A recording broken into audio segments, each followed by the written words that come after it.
The pristine white halls of the Intergalactic Research Institute on Kepler 442b hummed with the usual symphony of advanced civilizations at work.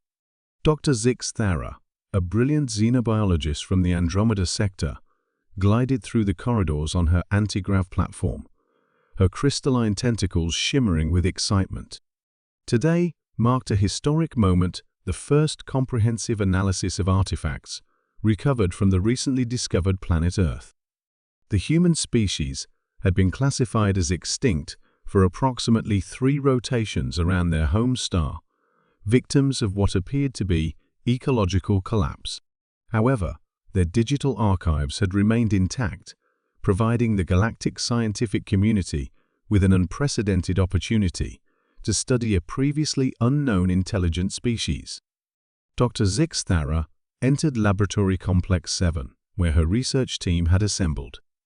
The room buzzed with translucent beings from various star systems, each equipped with neural interface devices capable of processing and translating human languages in real time. Professor Quindal from the Vega system adjusted his photosynthetic patches nervously, while Dr. Melandra from the Centauri Nebula calibrated her emotion detection sensors. "Colleagues," Dr. Zix Thara announced, her voice resonating through the universal translation matrix. "Today we begin our examination of human cultural artifacts. We have selected what appears to be an educational text about their survival techniques, specifically, their methods of nutrient acquisition and preparation." The holographic display materialized before them, revealing the cover of what humans had called the Complete Home Cooking Guide, 1001 delicious recipes for every occasion. The team members exchanged excited glances, their various appendages quivering with scientific anticipation. "Notice the cheerful visual presentation," observed Dr. Melandra, pointing to the colorful images of prepared food. "This suggests that nutrient acquisition was a pleasurable activity for humans, perhaps even ceremonial in nature." Professor Quindal nodded his bulbous head in agreement. "Fascinating. In our civilization, we simply absorb nutrients directly from stellar radiation. The complexity they've developed around this basic biological function indicates remarkable evolutionary sophistication." Dr. Zix Thara activated the text scanner, and the first recipe appeared before them: classic beef stew. The scientists leaned forward, eager to decode this mysterious human knowledge. "It begins with something called beef," she read aloud, cross-referencing with our biological databases. "Oh my stars. This appears to be muscle tissue from a large terrestrial mammal." A collective gasp echoed through the laboratory. Dr. Melandra's emotion sensors began blinking rapidly. "Surely there's been a translation error," she whispered. But as they continued reading, the horrifying truth became undeniable. The recipe detailed the systematic dismemberment, heating, and consumption of what had once been a living creature. Terms like browning the meat, cutting into chunks, and tender until fork penetrates easily painted a picture so disturbing that several researchers began to sway unsteadily. Professor Quindal, whose species had evolved from peaceful gas clouds, turned a sickly shade of yellow. They deliberately ended the existence of other sentient beings. "For pleasure? Continue scanning," Dr. Zix Thara commanded, though her own crystalline structure had begun to dim with distress. Perhaps this was an anomaly, a ritual reserved for only the most desperate circumstances. The next recipe shattered that hope: Grandma's famous fried chicken. Then honey-glazed ham.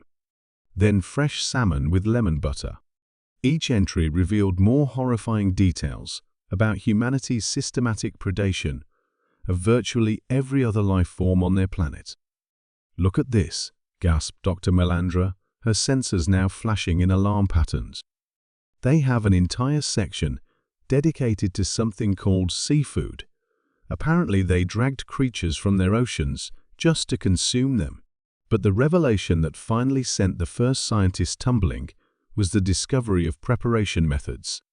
boiling alive, skinning while fresh, and bleeding immediately for best flavor were phrases that challenged everything the galactic community understood about civilized behavior. Dr. Kethmira from the pacifist Tau Ceti system was the first to collapse, her bioluminescent form flickering wildly before going dark entirely. The sight of her unconscious body triggered a cascade reaction throughout the laboratory. "Wait," Professor Quindal said weakly, pointing a trembling appendage at the screen. "There's more. They have pictures, detailed images of the preparation process." The holographic display now showed step-by-step photographs of what humans cheerfully called carving a turkey. The images depicted the systematic dismantling of what their databases confirmed had been a living, breathing creature, complete with detailed instructions on optimal cutting techniques. Professor Quindal emitted a high-pitched keening sound and promptly fainted, his massive form crashing into a nearby control console. Perhaps Dr. Zix Thara said desperately, "These were emergency survival techniques, used only during catastrophic resource shortages." But even as she spoke, she scrolled past sections titled Holiday Feasts, Summer Barbecue Favorites, and Date Night Dinners. The evidence was overwhelming. This wasn't survival behavior, but rather recreational activity that humans engaged in multiple times daily.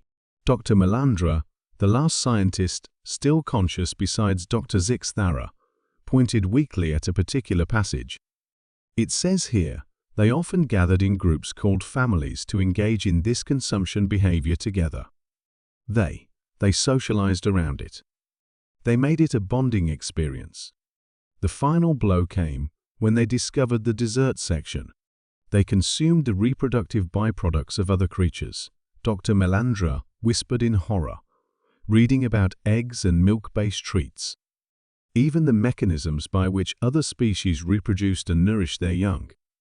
Dr. Melandra's emotion sensors exploded in a shower of sparks before she too collapsed onto the laboratory floor.